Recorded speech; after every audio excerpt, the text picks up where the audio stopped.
할렐루야. 하나님의 은혜와 평강이 오늘 말씀을 나누는 저와 여러분 가운데 함께 하시기를 소망합니다. 키에르케고르라는 아주 유명한 사람이 죽음에 이르는 병이라는 책을 썼습니다. 근데 그 책에서 사람을 죽음으로 몰고 가는 병은 절대 절망이라고 말을 했습니다. 우리가 세상을 살다 보면 항상 좋은 일만 생기는 것이 아닙니다. 그리고 어떤 사건이 생기더라도 이것이 참 우리에게 좋은 사건이다라고 생각할 때도 어느 순간 보면 그 사건에 어두운 면이 존재하기 마련입니다. 어떤 사건이 일어나면 항상 밝은 면과 어두운 면이 있는데 우리가 받아들이기에 밝은 부분을 많이 보면 그 사건을 우리가 좋은 사건으로 받아들이게 되는 것이지요. 이런 여러 가지 사건, 사고와 문제를 만나게 될 때 가장 중요한 것은 그것을 대하는 우리의 태도입니다. 오늘 말씀 열왕기하 23장에서도 한 사건이 일어났는데 그 사건의 어두운 면과 밝은 면을 대하게 된 유다왕 요시야에 대해서 적고 있습니다. 요시야는 22장에 하나님의 말씀으로 인해서 큰 위로와 동시에 큰 절망을 겪게 됐습니다. 왜냐하면 하나님께서는 요시야에게 그 진노를 꺼뜨리지 아니하시고 쏟으시겠다라고 말을 합니다. 대신에 너 한 사람, 너 요시야는 평안히 조상들의 묘실로 들어가게 해주겠다고 말을 합니다. 하나님의 메시지를 받았습니다. 그러나 그 메시지가 예루살렘의 멸망은 막지 못하고 자기 한 사람의 영혼의 구원, 이것만 약속을 받았습니다. 그 말씀에 요시야가 절망한 것이지요. 하나님께서는 절대자이십니다. 그렇기 때문에 그 절대자의 힘을 막을 수 있는 건 없습니다. 그런데 요시야는 절망 가운데 주저앉아만 있지는 않았습니다. 자기가 사랑하는 나라, 예루살렘을 두고 자기의 나라를 위해서 아무것도 노력하지 않는 것이 아니라 하나님의 자비하심을 신뢰하기 시작했습니다. 자기의 의무를 다하려고 노력했고 그리고 그 나머지 일은 하나님께 맡겼습니다. 하나님의 신실하심과 하나님의 능력에 비추어 볼 때 예루살렘이 멸망할 것이다. 그 진노를 참지 않고 쏟아낼 것이다. 라고 말씀하셨을 때 예루살렘의 멸망은 피할 수가 없는 것이었습니다. 그런데 다만 이것을 막을 수 있는 것이 있다면 하나님께서 그 스스로가 거두셔야만 했습니다. 하나님의 자비하심에 기댈 수밖에 없는 상황이 된 거지요. 그것만이 예정된 파멸을 막을 수 있는 방법이었습니다. 그래서 요시야는 하나님의 자비하심에 기대기로 하고 하나님 앞에서 예뻐 보이려고 노력합니다. 하나님 앞에서 예뻐 보이려고 노력한다는 것은 무엇입니까? 하나님께서는 이미 우리를 사랑하시기 때문에 어떻게 더 예뻐 보일까? 이걸 고민해 본다면 하나님 앞에서 성결하게 행하는 것입니다. 첫 번째로 요시야는 총회를 열었습니다. 총회. 대신들과 장로들과 장관들, 그리고 유다, 예루살렘 여러 곳에서 사는 귀족들, 그들이 이제 그들을 주로 통치하는 자들, 권세 있는 자들을 소집해서 여호와의 전에서, 성전에서 제사장들과 예언자들과 그리고 일반 사역자들과 특별 사역자들을 총망라해서 함께 성전에서 모입니다. 그리고 그들이 모두 다 그 일에 개입하게 함으로써 그 일이 단순하게 예루살렘에서만 끝나는 것이 아니라 모든 유다 전역, 모든 나라가 국가적인 행사로 그곳에 모이게 만들었습니다. 그들은 모두 출석하라는 소환을 받았고 그들은 그 일에 돕고 조언하기 위해서 그 자리에 모였습니다. 나아가서 그 일에 반대하였던 자들도 이제는 왕이 모든 나라를 움직인다는 걸 보았으므로 이제 더 이상 요시야에게 반대할 수 없었습니다. 의회란 것은 훌륭한 왕들과 세력과 명예 그런 것들에 피해가 되는 것이 아니라 큰 도움이 됩니다. 그리고 이때 모인 총회, 이 의회는 요시야 왕에게 참 큰 도움이 되었습니다. 두 번째로 요시야는 그 총회에서 연설하는 대신에 그들에게 율법책을 읽어 들려줍니다. 2절에 보면 요시야 자신이 그 율법책을 읽었던 것 같습니다. 보통 읽는다는 것은 우리가 서기관이 따로 있잖아요. 그렇죠? 왕이 읽지 않고 다른 사람이 대신해서 낭독합니다. 그런데 요시야는 자기 스스로가 이 책을 읽고 싶었습니다. 우리도 그렇습니다. 우리도 말씀의 큰 은혜를 받게 되면 우리도 집에 가서 그 본문 찾아보잖아요. 그렇지 않나요? 여러분들이 이야기를 들을 때, 말씀을 들을 때에 그 말씀이 나에게 감동이 된다 하면 그 말씀을 찾아서 읽어보기 마련입니다. 요시야 역시도 그 말씀에 큰 감동이 되었습니다. 그래서 자기가 직접 스스로가 읽어보고 싶었던 것이지요. 자기가 율법을 낭독한다고 해서 자기 자신을 나는 왕인데 서기관으로 나를 격하시킨다 이렇게 생각하지 않았습니다. 솔로몬도 자기가 설교자가 되는 것이 자기를 격하시킨다고 생각하지 않았습니다. 그래서 그의 말년까지 내가 설교자라 이렇게 말을 하고 전도서를 쓰지 않습니까? 다윗도 자기가 하나님의 집 문지기가 되어도 그것이 격하되지 않는다고 생각했습니다. 하나님께서 나의 주인이 되시니까 나는 어디에 있든지 하나님의 종입니다라는 겸비한 마음입니다. 이렇게 중요한 사람들을 모아서 협의회를 열어서 율법책을 낭독하게 하고 이것을 성전에서만 행한 것이 아니라 유다의 사람들과 예루살렘 거민들의 그들은 따로 회합을 만들어서 그 율법을 읽어서 선포하게 하고 그것을 듣게 만들었습니다. 만일 요시야가 하나님의 의에 따라 통치하는 그런 결심을 하고자 한다면 이것이 가장 선행되는 것이었습니다. 하나님의 말씀을 들려주어야 하나님의 뜻이, 하나님의 의가 어디 있는지 백성들이 알게 될 것이고 그에 따라서 통치를 할 수가 있으니까요. 그래서 하나님의 의라는 하나의 띠로 잘 묶인 백성이 사실 불행할 방법을 찾기가 어려운 방법입니다. 여러분 그렇잖아요. 가정이 화목한다는 건 가정 안에서 하나의 뜻, 하나의 마음이 이루어졌다는 것입니다. 마찬가지로 나라가 평화롭다는 것은 나라가 두 개로 갈라지지 아니하고 쪼개지지 아니하고 하나의 마음을 갖고 있다는 것입니다. 4절에서 20절을 보면 정말 구체적인 요시야의 개혁의 내용이 나옵니다. 요시야는 먼저 예루살렘 성전을 개혁했습니다. 4절에서 7절의 말씀으로 성전 안에 있던 온갖 우상들과 우상 숭배에 쓰였던 그릇들과 우상을 섬겼던 제사장들과 성전 안에 있던 남창의 집을 태우고 쫓아내고 헐어버렸습니다. 이게 요시야 당시에 있었다는 게 예루살렘 성전이 얼마나 타락하고 부패했는지를 잘 보여줍니다. 21절에서 23절을 보면 요시야와 유다 백성들이 유월절을 지킨 말씀입니다. 21절에서 23절 제가 한번 읽어드리겠습니다. 왕이 무 백성에게 명령하여 이르되 이 언약책에 기록된 대로 너희 하나님 여호와를 위하여 유월절을 지키라 하매 사사가 이스라엘을 다스리던 시대부터 이스라엘 여러 왕의 시대와 유다 여러 왕의 시대에 이렇게 유월절을 지킨 일이 없었더니 요시야 왕 18째 해에 예루살렘에서 여호와 앞에 이 유월절을 지켰더라. 아멘. 우리가 보통 착한 사람이라고 하면 악한 일을 하지 않는 사람을 의미합니다. 그런데 우리 그리스도인들은 거기 하나가 더 추가되는데요. 악한 일을 하지 않을 뿐만 아니라 선한 일을 행해야 됩니다. 요시야는 악행을 중지하려고만 하지 않았습니다. 요시야는 개혁을 해내면서 이 모든 악행을 없애자.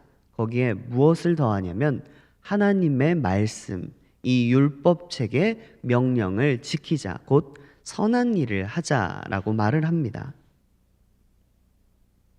그러므로 그는 모든 백성에게 유월절을 지키도록 명령했습니다. 유월절은 그들이 애굽에서 구출된 것을 기념하는 것일 뿐만 아니라 그들을 구출해낸 하나님께 그들 자신을 봉헌하고 우리가 하나님과 교제합니다. 하나님과 식탁 교제합니다. 하나님과 우리가 온 인격적으로 하나님을 만납니다라는 교제의 징표였습니다. 그리고 그 책을 여기서는 언약책, 곧 계약의 책이라고 부릅니다. 그 이유는 하나님께서는 명령을 통해서 우리에게 명령하실 수 있는 분입니다. 우리가 이제 성경책에 보면 어떤 사람들이 이렇게 기독교인들을 공격해요. 왜 우리가 신접이라고 하잖아요. 하나님의 영에 왜 기도원이나 이런 데 가면 이렇게 막 몸을 이렇게 사시나무 떨듯이 떠시는 분도 있고, 근데 이제 그런 이렇게 현상을 보고 사람들이 이게 귀신 들린 거랑 뭐가 다르냐, 너네가 성령이라고 말하는 것도 홀리 고스트가 아니 와가지고 성령이 하게 되면 귀신이 하는 거랑 뭐가 다르냐라고 이야기를 합니다. 여러분, 뭐가 다를까요? 하나님께서는 능력이 있으셔서 명령하실 수 있습니다. 그렇죠? 그런데 하나님께서는 우리에게 그렇게 명령하시지 않고 오늘처럼 계약이라는 것을 우리에게 말씀하십니다. 이게 뭐냐면 귀신과 다른 점이에요. 성령께서 우리에게 오신다는 것은 확실하게 구별되는 것이 뭐냐면 어떠한 계약이 그곳에 존재한다는 것입니다. 우리가 성령을 충만함을 받아야 되잖아요. 자, 귀신 충만함을 받으라 이런 소리는 없어요. 왜냐하면 귀신은 직접적으로 점령을 하기 때문에. 근데 하나님께서는 성령을 부어주실 때 그렇게 명령으로 우리의 영혼을 약간 겁탈하듯이 우리의 영혼은 깨끗이 사라지고 성령만 존재하고 이런 상황이 아닙니다. 하나님께서는 이 언약책, 계약의 책, 분명 능력이 있으셔서 계약을 통해서 일하시지 않아도 돼요. 그런데 하나님께서는 우리의 자유의지를 존중하고 우리를 인격적으로 대하시기 때문에 이 계약이라는 사실을 명명하십니다. 내가 너를 통하여 이 계약, 이 언약의 책을 통하여 너와 교제하겠다라는 것입니다. 그래서 하나님께서 우리에게 행하시는 모든 일들이 이런 식으로 행해집니다. 하나님께서 능력이 있으셔서 우리를 억지로 시키실 수 있으나 그렇게 행하시지 않고 사랑으로 우리를 기다려주시고 이 계약의 책, 언약의 책, 하나님의 말씀을 통해서 견인하셔서 하나님 앞으로 나오게 하신다는 것이지요. 그래서 일반적으로 보면 선대의 어떤 통치에도 그런 이 요시야처럼 유월절을 지킨 일은 없었다라고 말합니다. 이 스기야 시대에도 유월절에 대한 구체적인 기록이 나오지는 않습니다. 여기 보면 사사시대 이래로 그런 예가 없었다라고 말을 하지요. 우리가 사사기 작년에 저랑 공부했는데 기억나시나요? 사사기 볼 때 사사기가 앞부분 그리고 뒷부분이 있는데 뒷부분이 너무 우울했어요. 죄가 가득하고 아니 어떻게 사사들이 있는 시대에 이런 일들이 일어날 수 있지라는 범죄들이 굉장히 많이 일어납니다. 그런데 너무 마음 아프게도 그때가 황금기였다는 거예요. 그래도 사사시대 때는 율법이 존재했고 율법책의 명령대로 이 유월절을 지켰다는 것이지요. 그러니까 그렇게 타락하고 어두웠던 사사시대에도 거기가 황금기였으니 지금 요시야 때는 영적으로 너무나도 흐려져서 앞을 볼 수 없을 정도가 되었다는 것입니다. 그런데도 불구하고 요시야가 등장해서 이 모든 나라를 개혁하면서 백성들의 눈을 뜨게 해주는 거예요. 영적으로 가려졌던 그 눈을. 이렇게 전무후무하게 유월절을 지키고 나니까 25절에 이 열왕기서의 저자가 뭐라고 평가하냐면 이렇게 요시야와 같이 마음을 다하며 뜻을 다하며 힘을 다하여 모세 모든 율법을 따라 여호와께로 돌이킨 왕은 요시야 전에도 없었고 후에도 그와 같은 자가 없었다라고 평가합니다. 전무후무하게 하나님을 마음을 다하여서 전심으로 따랐던 왕입니다. 그만큼 요시야 왕은 이 개혁은 이스라엘 역사를 가로지르는 커다란 획이 되었습니다. 그런데 이 커다란 획이 역사적으로 커다란 획이 되지는 않았습니다. 영적으로는 분명히 커다란 전환점이었습니다. 그런데 역사적으로는 커다란 전환점이 되지는 못했습니다. 왜냐하면 26절에 바로 다음 구절이지요. 이렇게 어떻게 좋은 일들이 일어날 것 같은 분위기에 26절에 뭐라고 하시냐면 여호와께서 유다를 향하여 내리신 그 크게 타오르는 진노를 돌이키지 아니하셨으니 이는 므낫세가 여호와를 경노하게 한 그 모든 경노 때문이라. 하나님의 시간이 도래하게 된 것이지요.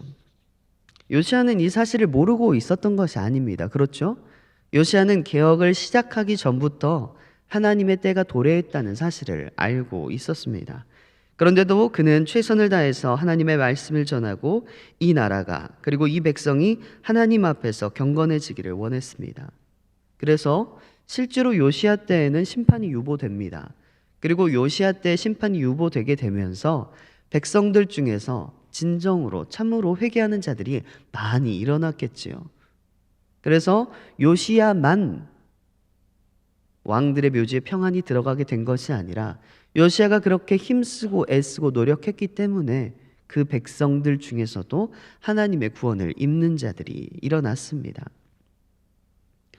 근데 그 하나님의 때를 전부를 막지는 못했지요. 32절에 요시야의 아들 여호아스에 대해서 열왕기의 기자의 평가가 여호아스가 그의 조상들의 모든 행위대로 여호와 보시기에 악을 행하였더니라고 평가합니다.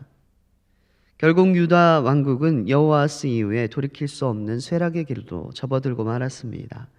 요시야의 개혁과 순종에도 불구하고 유다 왕국은 BC 586년에 시드기야 왕을 마지막으로 역사에서 사라지게 됩니다. 그럼 여러분, 요시야 왕의 순종과 개혁은 무의미한 것이었을까요? 그 당시 백성들이 구원을 받았다 한들 그 나라가 멸망당하여 버렸는데 그것이 무의미한 것이었을까요? 여러분, 그렇지 않습니다. 이 시대를 우리는 마지막 시대라고 부릅니다. 그렇죠? 우리는 종말의 시대에 살고 있습니다. 세상에 이렇게 악한 일들이 일어날 수 있나 하는 것들이 영화보다 더한 일들이 뉴스에서 나오고는 합니다. 우리는 끝이 있음을 알고 있습니다. 하나님께서 끝이 있다고 말씀하셨고 예수 그리스도께서 재림주로 다시 오신다고 말씀하셨기 때문입니다. 우리가 끝이 있음에도 그럼에도 불구하고 우리들이 걸어야 할 길은 희망의 길입니다. 오늘 요시야 왕이 행했던 것처럼요. 끝이 있음을 알고 절망에 빠져 있는 것이 아니라 희망의 길을 하나님의 말씀으로 걸어갔던 것이지요. 마음을 다하고 뜻을 다하고 힘을 다하여 걷는 그 믿음의 순종의 길입니다. 이것이 이 악한 시대를 사는 우리 그리스도인들의 지혜입니다.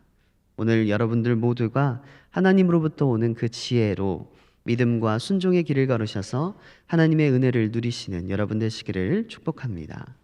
함께 기도하시겠습니다. 사랑이 풍성하신 하나님, 오늘 말씀을 통하여 우리를 가르치시니 감사를 드립니다. 오늘 요시야를 통해서 우리의 삶을 돌아봅니다. 나 한 사람 잘 살기도, 나 한 사람 하나님 앞에 서기도 참 어렵습니다. 그런데 나라를, 전부를, 그 모든 악한 것들을 없애버리면서 하나님 앞에 세웠던 이 요시야 왕의 삶을 보면서 우리 또한 우리의 삶을 개혁하게 하시고 우리가 속한 공동체를 세우게 하시고 지혜롭게 우리의 삶을 하나님께 맡겨드리는 삶으로 인도하여 주시옵소서. 하나님께 속한 모든 자들이 되어서 하나님의 백성이요 주의 신실한 자녀들로 하나님께 복받는 자들 다 될 수 있도록 하나님께서 축복하여 주시옵소서. 하나님, 모든 것 주님께 맡겨드립니다. 의지적으로 하나님 앞에 의지할 수 있도록 인도하여 주시옵소서. 선하고 열정적이시며 지혜로우신 예수 그리스도 이름으로 기도드립니다. 아멘.